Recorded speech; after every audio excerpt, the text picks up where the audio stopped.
Do you agree with the idea that our constitution has given fundamental right with one hand and taken away them on other hand?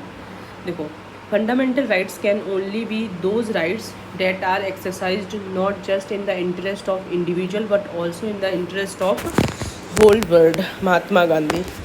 मतलब fundamental rights can only be those rights that are exercised not just in interest of individual but also in interest of whole world. Mahatma Gandhi. Fundamental rights, the cornerstone of India's cornerstones of citizens' basic human rights, are enshrined in Part 3, Article 1235 of Constitution, often referred as Magna Carta of India. These rights draw inspiration from Bill of Rights of United States. The Indian Constitution carefully outlines 6 categories of fundamental rights, ensuring a strong framework for individual liberty and justice. पहला है right to equality, article 14 to 18. By upholding the principle of equality before law, these article lay the foundation of just and fair society. तो मतलब right to equality, article 14 to 18. By upholding the principle of equality before law, these article lay foundation of just and fair society. Right to freedom, article 19 to 22, covering various freedom ranging from speech and expression to movement and residence. This set of articles form the basis of personal liberty addressing social justice concern, and these articles prohibit human right right against addressing social justice concern. These articles prohibit human trafficking, forced labor and employment of children in hazardous zones, covering the freedom ranging from speech and expression to movement and residence. ठीक है. Right to freedom of religion, article 25 to 28, protecting an individual right to practice and propagate any religion. This section emphasizes the secular fabric of nation.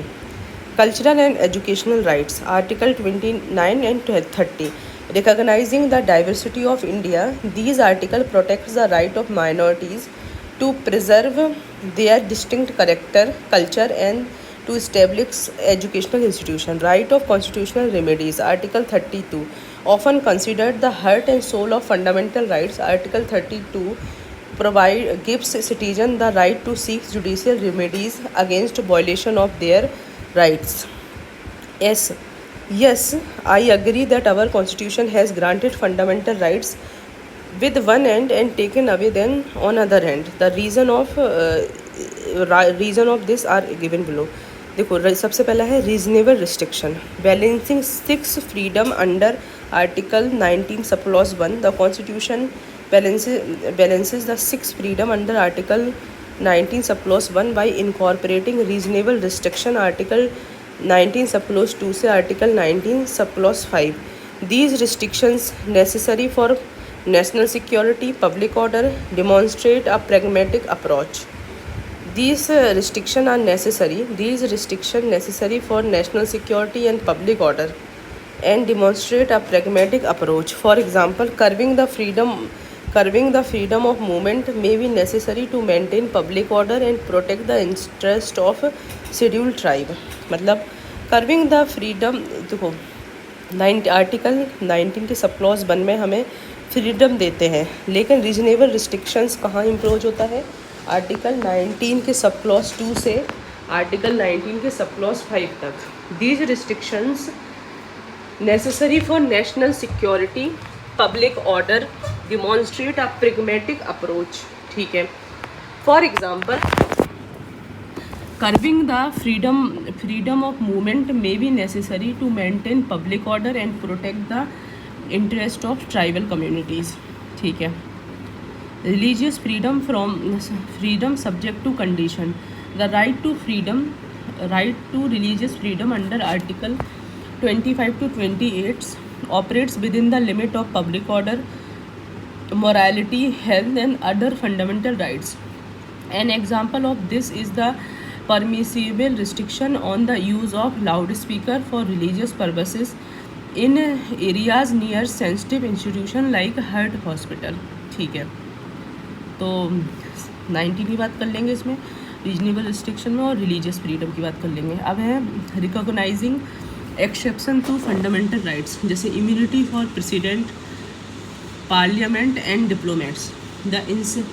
The exception to these principles of equality before law and equal protection of law are expressed in Article 361, 105 and 194. These provisions protect the President and Governor from civil and criminal proceeding during their tenure. Member of Parliament and state legislature are exempted from legal liability for statement made or vote cast in their respective houses. Additionally, foreign sovereigns, ambassadors, diplomats are gained immunity from both criminal and civil proceedings. Okay, recognizing exception to fundamental right. Protection for Land Reform and Legislation Acts, Article 39A and 39B. Article 31A and 31B introduce exception by safeguarding land reform law and laws included in 9th schedule. These provisions protect such law from being challenged on ground of violation of fundamental rights, particularly Article 14 and 19. ठीक है, फिर है empowering parliament in special circumstances. Article 33 and 34 grants parliament the power to regulate और suspend the fundamental rights of member of arm forces, paramilitary forces, police forces, intelligence agencies and analogous forces. This authority extends to the period of martial law within a specific region of Indian territory.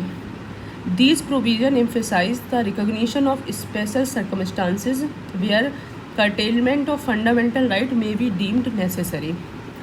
अब आते हैं constitutional limitations पे। Implication of Article 39B and C. Article 39C enables law that support socialist principles. 39B(c) and override individual right, Article 19 and 14. This acknowledges the temporary restriction of right for broader social welfare in the line of socialist ideas. ठीक है, अब आते हैं emergency power and national security. During a national emergency all fundamental right except those protected under article 20 and 21 as per 44th amendment act of 1978 can be suspended. This extraordinary provision allowed the government to take exceptional measures to safeguard national security and stability, striking a delicate balance between individual right and national exigencies. ठीक है, amendment authority अंदर article 368 article okay constitution limitation है, मतलब सबसे पहले ये लिख दिया article 39B 39C emergency power and national security. Amendment authority अंदर article 368 article 368 allows amendment to fundamental rights as exemplified by 44th Amendment Act of 1978, which removed the right to property from the list of fundamental rights. This highlights the constitutional adaptability to social change, emphasizing the role of amendment in saving fundamental right and maintaining a balance between individual liberty and broader social objective during emergency and constitutional changes. ठीक है, however, on the other hand, it would be unfair to say that our constitution has granted fundamental rights with one hand and taken away with other, because reasonable restriction for greater welfare. Imposing reasonable restriction under Article 39 का subclause 2 is not about taking away fundamental rights, but rather a crucial step for greater good. For example, restricting freedom of speech for state security helps protect the very foundation of our rights. Similarly, curbing religious freedom in interest of public order ensures social harmony. ठीक है। Reasonable restriction for greater welfare. दूसरा है living document and constitutional amendment. The constitution as a living document evolves to meet the changing need of citizens. Amendments such as removal of right to property reflects social progress rather than negation of fundamental rights. This demonstrates Constitution's responsiveness to socialist and welfare state ideas. Limitation and exception for social welfare. Constitutional limitations such as reservation policy aim for social welfare by aligning with principle of social justice and preamble. ठीक है. Declaring national emergency results in temporary suspension of certain rights, allowing the state to address extraordinary challenges for greater good. Okay, limitation and exception for social welfare. Constitutional limitations such as reservation policies aim for social welfare. ठीक है. Expansion of Article 21. Judiciary's broad interpretation of Article 21 and addition of Article 21A by Parliament exemplify the continuous expansion, not the reduction of fundamental rights. By interpreting the right to life to include necessary rights for a dignified existence, Article 25 reflects the Constitution's commitment to citizen welfare and dignity. Fundamental rights and basic structure doctrine the ठीक है. ये limitation and exception for social welfare. Okay.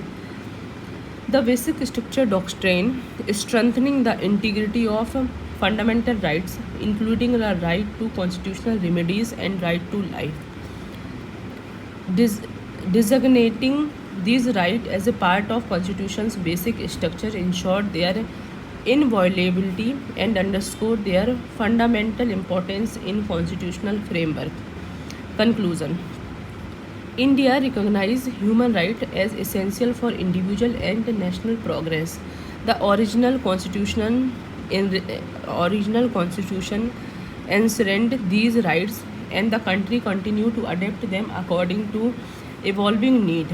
The Venkat-Chillian Commission highlighted their significance for holistic development, reflecting India's commitment to evolving right respective society.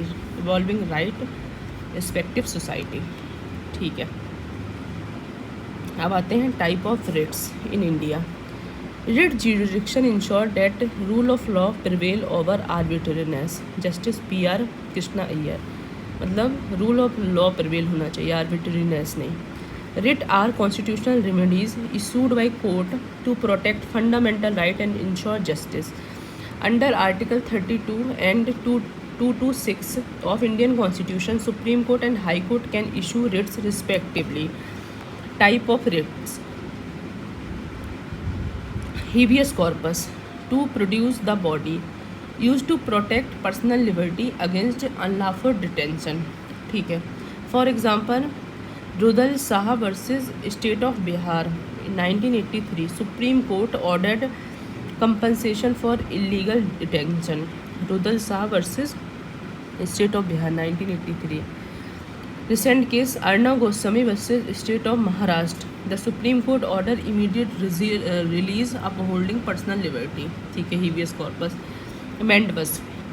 Mandamus में वो कहते हैं we command issued to direct a public authority to perform a legal duty. Gujarat State Finance Corporation versus Lotus Hotel. Supreme Court directed the state corporation to fulfill its obligation. Financial Corporation मतलब Gujarat state finance और lotus hotel. ठीक है. 1983. Limitation cannot be issued against president, governor or private entities. Certiorari to be certified, issued to quash illegal order or decision of lower court, tribunals and quasi-judicial body. For example, Gullapalli Nageswar Rao versus APSRTC 1959. Supreme Court caused a government order for violating principle of natural justice. Significance देखो, ensure judicial review of administrative action. ठीक है। Prohibition, to prohibit, issue to prevent lower court और tribunal from exceeding their jurisdiction. ये देखो अपने case Gullapalli Nageswara Rao certiorari, Gullapalli Nageswara Rao case हुआ था 1959 में, जहां सुप्रीम कोर्ट ने क्वेश्चन किया था government order for violating principles of natural justice. Prohibition to prohibit, issued to prevent lower court और tribunal from exceeding their jurisdiction. For example Govind Menon versus Union of India 1957। Supreme court issued provision against authority acting beyond its jurisdiction. Govind Menon का case है। Difference from certiorari, prohibition prevent action while certiorari nullify an already taken action. Quo warranto by what authority, ठीक है। Challenges the legality of person holding a public office, University of Mysore versus Govinda Roy. Supreme court upheld quo warranto against a unlawful appointment in an academic institution. Govind Rao ensure करता है public office are held lawfully. Conclusion, writ play a crucial role in upholding fundamental rights and preventing misuse of power. Supreme court under article 32 and high court under article 256 acts as guardian of justice and ensure constitutional supremacy।